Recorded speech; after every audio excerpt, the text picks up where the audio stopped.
Maashaallah akkam namatti tola jechaadha. Assalaamu alaykum warahmatullaahi wabarakaatu.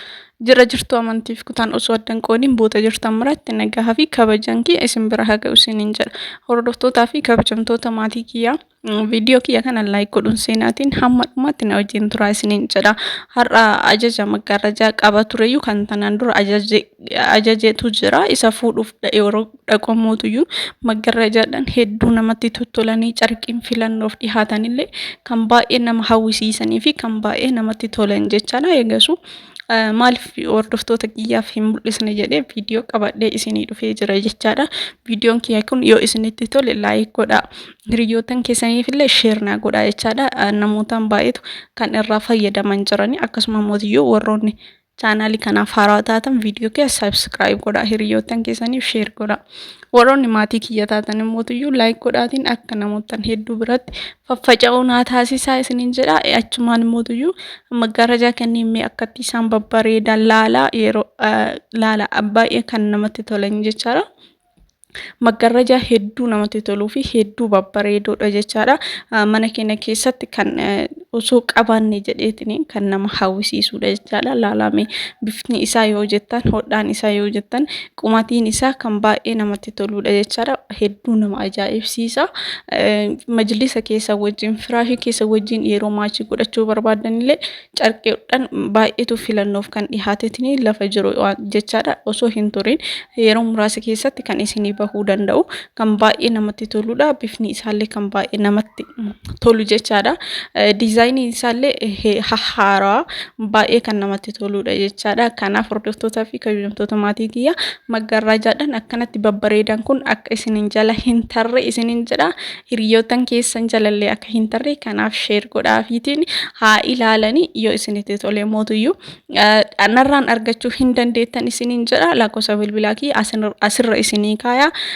Keessan na dubbistaniitiin yeroo muraasa keessatti isinii dhiyeessuu hin danda'a. Boota jirtan maratti boota jirtanitti yookaan immoo boota maatiin keessan jirutti isinii geessuu hin danda'a jechaadha. Kanaaf maggaarrajaa hedduu namatti toludha. Lakkoofsa bilbilaa kiyya yoo barbaadan duwwaa 9876541 jettaniin keessan na dubbisuu hin dandeettan jechaadha. Sa'aatii barbaadanitti isinii dhiyeessuu hin danda'a. Maggaarrajaa baay'ee kan nama hawwisiisu mana keenya keessatti wanti haarofti yoo galu hedduu nama gammachiisa jechaadha. Hedduulis namatti tola. Kanaaf ajajachuu hin dagatinaa isiniin jedha. Ajajadhaa, bitadhaa. Ani isinii dhiyeessuu hin danda'a. Yeroo barbaadan keessa magaalaa barbaadanitti boota iddoo isin barbaadanitti isinii geessuu hin mootuyyuu isinii erguu hin danda'a. Kanaaf hordoftootaa fi kabajamtoota maatii kiyya yaada qabdan mootuyyuu koomentii irra naa kaa'aa isiniin jedha.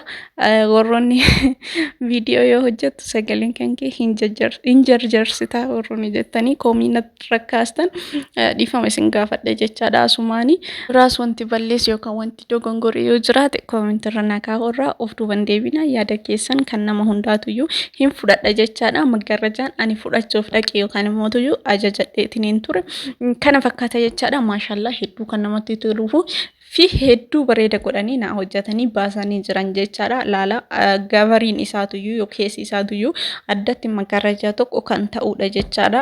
Deebi'ee mootuyyuu jalli isaatii fi gubbaan isaa maachi kan ta'e jechaadha. Baay'ee kan bareeduu fi baay'ee kan namatti toludha. Bifti isaa kireemidha. Baay'ee bareeda. Ilaalaa isinummaanuyyuu ragaa ta'uu hin dandeettan jechaadha. Baay'ee nama hawwisiisaa fi kanaaf maggaarrajaa akkana babbareedu kanatti namatti tolu kana jechaadha. Ajajachuu hin dandeettan yeroo muraasa keessatti isinii baasuu hin danda'a isiniin jedha. Hordoftootaa fi kabajamtoota maatii kiyya hojii baay'ee namatti toluu fi kan bareechisanidha jechaadha. Kan naa baasanii kana ajajadheetiin kana fudhachuudhaaf kan dhaqe jechaadha. Eegasuu akkanatti qophaa'ee na eegee baay'ee bareeda baay'ee natti tole jechaadha. Baay'ee na gammachiise. Haati maggaarrajaallee akka itti gammadduu fi akka na caala itti gammaddu abdii qaba jechaadha.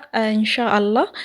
Kanaaf maggaarrajaa kana fakkaatu kana narraan ajajachuu hin dandeettanis jedha. Inni biraa mootuyyuu viidiyoon kiyya tanaan dura namoota hedduu bira na qaqqabaa ture.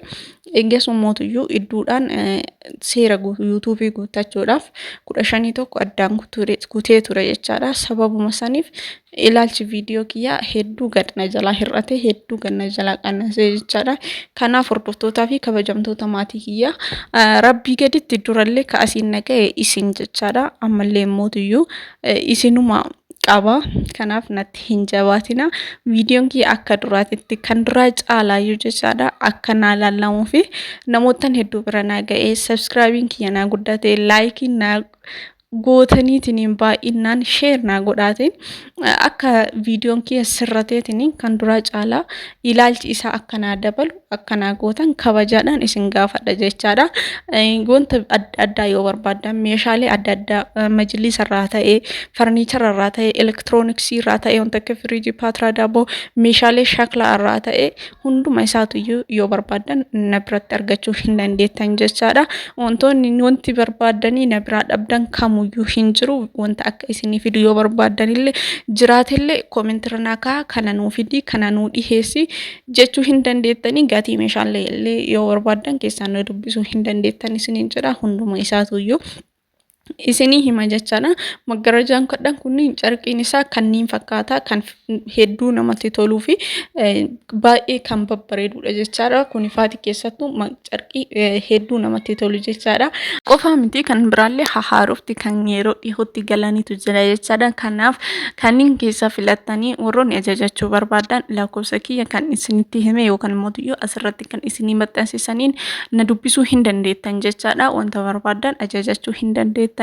Yaada qabdan mootiyyuu koomentirra naa kaa'aa isiniin jedha. Viidiyoo kiyya akkuma baratame laayik, sabskiraayib, hiriyootan keessaniif sheer gochuu hin dagatinaa isiniin jedha. Hordoftootaa fi kabajamtoota maatii kiyyaa viidiyoon kiyya har'aa isa kana fakkaata. Hamma viidiyoo biraatiin walitti deebinu toora